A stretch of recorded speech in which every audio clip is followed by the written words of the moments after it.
నమస్కారం, city news కు స్వాగతం. ఈనాటి వార్తా విశేషాలు. విజయవాడ రామర్పాడు రింగ్ సెంటర్ దగ్గర ఉన్న శ్రీ వెంకమ్మ పేరంటాల అమ్మవారి దేవస్థానం నందు ప్రతి శుక్రవారం అన్న వితరణ జరుగుతుందని నూతనంగా ఎన్నికైన చైర్మన్ పట్టభ వెంకటేశ్వరరావు అన్నారు.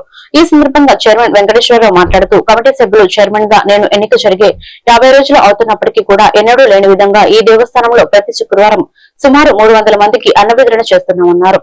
దాతల సహకారంతోనూ మా కమిటీ సభ్యులు అందరూ చర్చించి ప్రతిరోజు అన్న వితరణ చేసే విధంగా ముందు ఏర్పాటు చేస్తామని, జనవరి 1వ తేదీన అమ్మవారిని పుట్టింటికి తీసుకువెళ్లడం ఆనవాయితీగా వస్తుందన్నందువల్ల కొత్త కమిటీ ఏర్పడినందువల్ల ఈ ఆలయాన్ని ముస్తాబు చేయడం జరుగుతుందన్నారు.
రెండు చేతులతో పట్టుకోండి, కింద పడిపోతాము. చెట్టు కూడా వేస్ట్ అవుతుంది.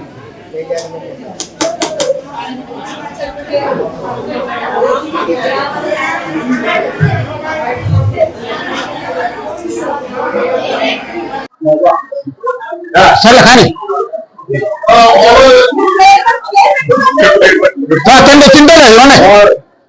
తింటారా? నా పేరు పట్టపు వెంకటేశ్వరరావు. శ్రీ అంకమ్మ గారి గుడి చైర్మన్ గా నూతనంగా మా కమిటీ సభ్యులు మేమందరం కలిసి కొత్తగా ఏర్పడడం జరిగింది. నెల 20 రోజులు అవుతున్న కొత్త కమిటీ ఏర్పడి మేము తొలిగా అమ్మవారి సేవకు చేద్దామని చెప్పి అన్నదాన కార్యక్రమం కొత్తగా అమ్మవారి గుడి స్థాపించిన కాడి నుంచి ఎన్నడూ చేయలేని ఈ అన్నదాన కార్యక్రమాన్ని మేము కొత్త కమిటీ వచ్చిన తర్వాత మేము స్టార్ట్ చేసి ప్రతి శుక్రవారం 300కి అన్నదానం చేస్తాకి మా కమిటీ సభ్యులు మేము చైర్మన్ గారు పట్ట వెంకటేశ్వరరావు నేను మా కమిటీ సభ్యులు అందరూ కలిసి ఈ నిర్ణయం తీసుకున్నాము. ప్రతి శుక్రవారం 360 రోజులు ప్రతి శుక్రవారం నాడు ఇంకా వీలుగా ఉంటే ప్రతి వారం కూడా కంటిన్యూ చేసే దిక్కులో ఉన్నాము. అన్నదానం మా కమిటీ సభ్యులు అందరూ కలిసి కూర్చొని మాట్లాడి దాతలు ఎవరన్నా సహాయం తీసుకొని మేము ముందుకు నడుద్దామని ఈ ఆలోచనలో ఉన్నాము. అమ్మవారికి ఇప్పుడు ప్రస్తుతానికి రేపు 1వ తారీఖున అమ్మవారిని పుట్టింటికి తీసుకెళ్ళడం జరుగుతుంది. ఆ సమయంలో మేము పోయినసారి రంగులు కొద్దిగా డిఫరెన్స్ గా ఉన్నాయని చెప్పి మా కొత్త కమిటీ వచ్చిన తర్వాత మళ్ళీ యథావిధంగా ఖర్చు అనేది వెనకాడుకోకుండా మా కమిటీ వాళ్ళు నిర్ణయించుకొని మేము మొత్తం మళ్ళీ రంగులు చిన్న పనులు ఏమైనా ఉంటే చేసి ముందరగా నడుస్తున్నాం. దీనికి మా గ్రామ పెద్దలు అందరూ సహకరిస్తున్నారు. మా కమిటీ నూతనంగా ఎన్నుకున్న కమిటీ వాళ్ళు కూడా మేమందరం కూడా రామర్పాడు గ్రామంలో ఎప్పుడు ఈ అన్నదాన కార్యక్రమం అనేది లేదు. కొత్తగా స్థాపించాము. కొత్తగా నేను చైర్మన్ గా నియమించిన తర్వాత మా ఆలోచన నాకే వచ్చింది. వచ్చి మా కమిటీ సభ్యులతో అందరం కూర్చొని మాట్లాడుకొని దాతల సహకారం తీసుకొని ప్రతి శుక్రవారం ఈ అన్న కార్యక్రమం జరగడం జరుగుతుంది. విజయవాడ ఇంద్రకీలాద్రిపై కొలువైన శ్రీ కనకదుర్గమ్మ అమ్మవారి రాష్ట్ర దేవాదాయ శాఖ మంత్రి ఆనం రామనారాయణ రెడ్డి దర్శించుకున్నారు. శ్రీ అమ్మవారి దర్శనంకు వెళ్లే ముందు భక్తులతో మాట్లాడి ఆన్లైన్ సేవలు భక్తుల సంతృప్తి స్థాయి తెలుసుకున్న మంత్రి ఆనం రామనారాయణ రెడ్డి అన్ని ఏర్పాట్లు బాగున్నాయని తెలిపిన భక్తులు మంత్రికి వేద మంత్రాలు మంగళ వాయిద్యాల నడుమ స్వాగతం పలికిన ఆలయ చైర్మన్ బుర్రా రాధాకృష్ణ, ఈవో శ్రీనానాయక్, ధర్మకర్తల మండలి సభ్యులు. శ్రీ అమ్మవారి దర్శనం అనంతరం వేదాశీర్వచనం ఇచ్చిన వేద పండితులు.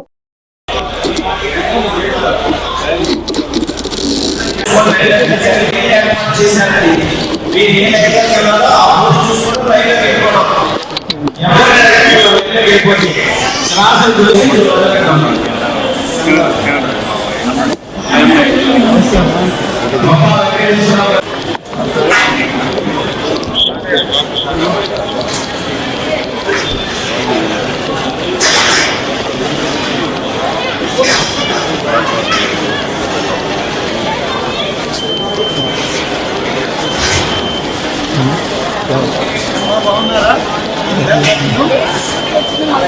అన్నం చూసి అడగడం ఎందుకమ్మా?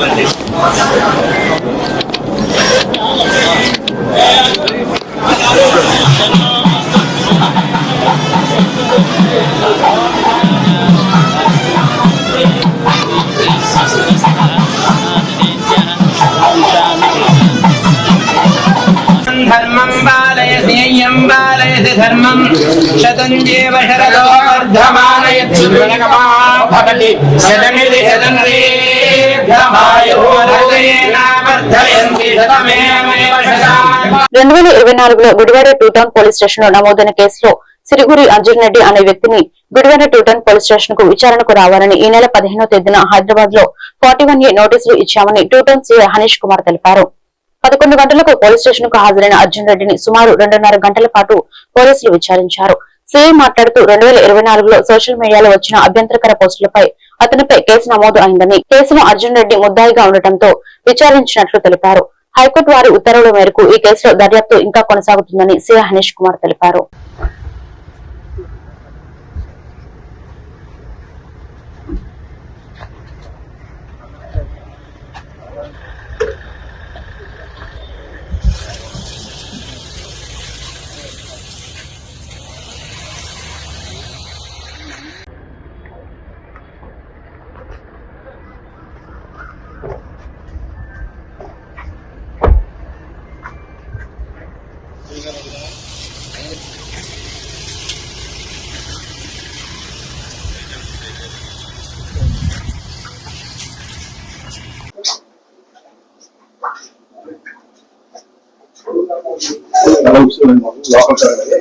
Gudivada 2 town police station limits లో 2024లో నమోదైన కేసులో మనకి అప్పుడు వాంటింగ్ అయిన సిరిగిరి అర్జున్ రెడ్డి అనే వ్యక్తిని 41 హైదరాబాద్ లో 41 నోటీస్ ఇవ్వడం జరిగింది మన 15వ తారీఖున. ఆ నేపథ్యంలో ఈ రోజు పోలీస్ స్టేషన్ కి మన అపియరెన్స్ నోటీసులు ఇవ్వగా ఈరోజు అపియర్ అయ్యారు. దానికి సంబంధించి కేసు సంబంధించిన కన్ఫెషన్ రిపోర్ట్స్ రాసుకోవడం జరిగింది. దీంట్లో ఫర్దర్ గా ఇన్వెస్టిగేషన్ అనేది ఇంకా జరుగుతూ ఉంది. ఆయన నమోదు చేసిన తర్వాత నమోదు చేయడం జరిగింది. Thank you. ఆ కేసు సంబంధించిన పూర్వపరాలు కానీ ఏంటి ఎన్వాల్వ్మెంట్ కానీ దానికి సంబంధించిన ఇన్వెస్టిగేషన్ సోషల్ మీడియా పోస్టులు 2024లో నమోదైన కేసులో మన అభ్యంతరకర పోస్టులు ఏవైతే ఉన్నాయో దాని మీద కేసు నమోదు చేయడం జరిగింది అప్పుడు పోలీసు వారు. దాని కంటిన్యూషన్ గా మనం ఈయన కూడా ముద్దాయి ఉండడంతో మనకు అప్పటి నుంచి వాంటింగ్ అయి ఉన్నారు. దాని మీద మనం దీని మీద విచారణ చేయడం జరిగింది.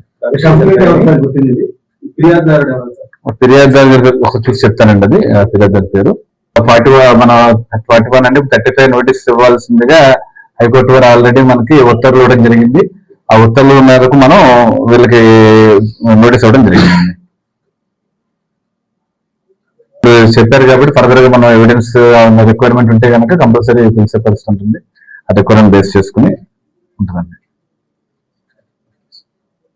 వైసీపీ అధినేత వైఎస్ జగన్ బెదిరింపు రాజకీయాలతో అభివృద్ధిని అడ్డుకునే ప్రయత్నం చేస్తున్నారని రాష్ట్ర గనులు, భూగర్భ జలాలు, ఎక్స్చేంజ్ శాఖ మంత్రి కొల్లు రవీంద్ర తీవ్ర విమర్శలు చేశారు. ప్రభుత్వ మెడికల్ కాలేజీలపై వైసీపీ సేకరించిన కోటి సంతకాలని బోగస్ సంతకాలని ఆయన ఆరోపించారు. మచిలీపట్నం నియోజకవర్గ టీడీపీ కార్యాలయంలో నిర్వహించిన ప్రజా దర్బార్ అనంతరం మంత్రి కొల్లు రవీంద్ర మీడియాతో మాట్లాడారు. ఈ సందర్భంగా ఆయన మాట్లాడుతూ పీపీపీ విధానాన్ని గతంలో వైఎస్ఆర్ ప్రభుత్వం కొనసాగించిన విషయాన్ని జగన్ మర్చిపోయినట్టు ఉన్నారని అన్నారు. అనంతరం వచ్చిన వైఎస్ రాజశేఖర రెడ్డి కూడా అదే విధానాన్ని కొనసాగించారని గుర్తు చేశారు.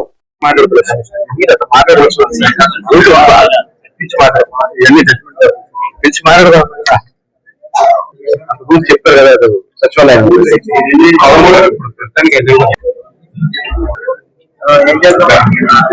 అవకాశం లేదంటారు. మనం అవకాశం చేయగలుగుతాం. ఏప్రిల్ లో ఉంటుందండి.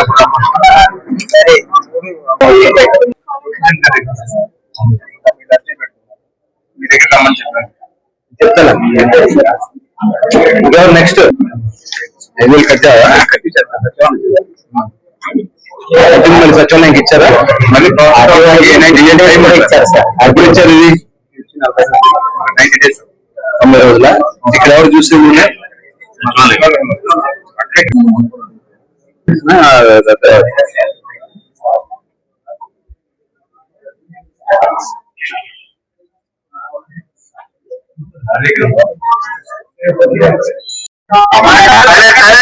జనాభా కన్నా ఎక్కువ సెంటర్స్ ఉన్నాయి.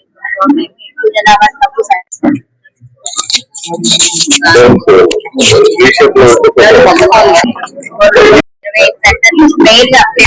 అప్గ్రేడ్ టోటల్ ఎన్ని ఉన్నాయి మొత్తం? 32కి 25.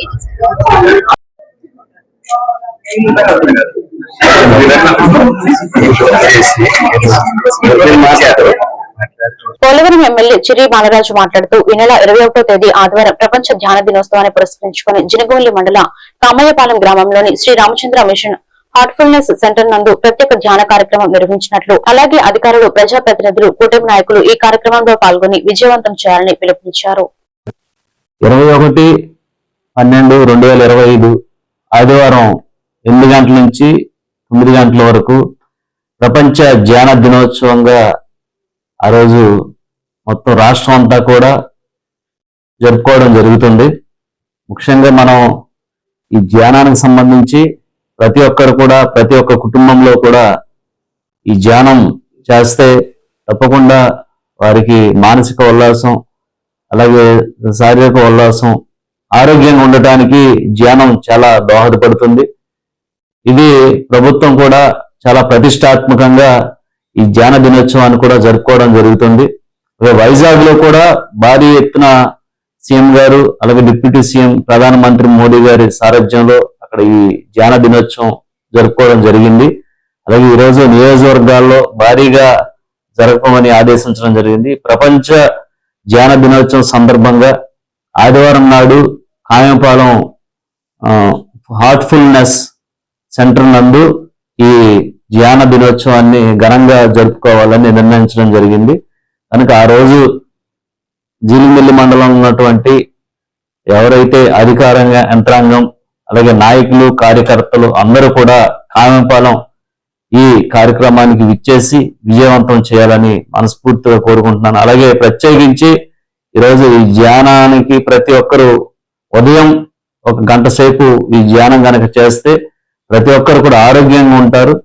అలాగే ఏదైతే మెంటల్ టెన్షన్స్ ఉన్నాయో అవన్నీ కూడా పోయి చాలా మానసిక ఉల్లాసంగా ఉండటానికి ఈ ధ్యానం చాలా ఉపయోగపడుతుందని మీ అందరికీ తెలియజేస్తూ, కనుక ఆదివారం 21/12/2025 కాయంపాలెం నందు 8 గంటల నుంచి 9 గంటల వరకు ఈ ధ్యాన దినోత్సవాన్ని ప్రపంచ ధ్యాన దినోత్సవంగా ప్రకటించి ఆ రోజు ఈ కార్యక్రమం చేయదలుచుకున్నాం. కనుక అందరూ కూడా విచ్చేసి ఈ కార్యక్రమాన్ని జయప్రదం చేయవలసిందిగా కోరుతున్నాం. ఈ వార్తలు ఇంతటితో సమాప్తం. మరొక బులెటిన్ లో మళ్ళీ కలుద్దాం. నమస్కారం.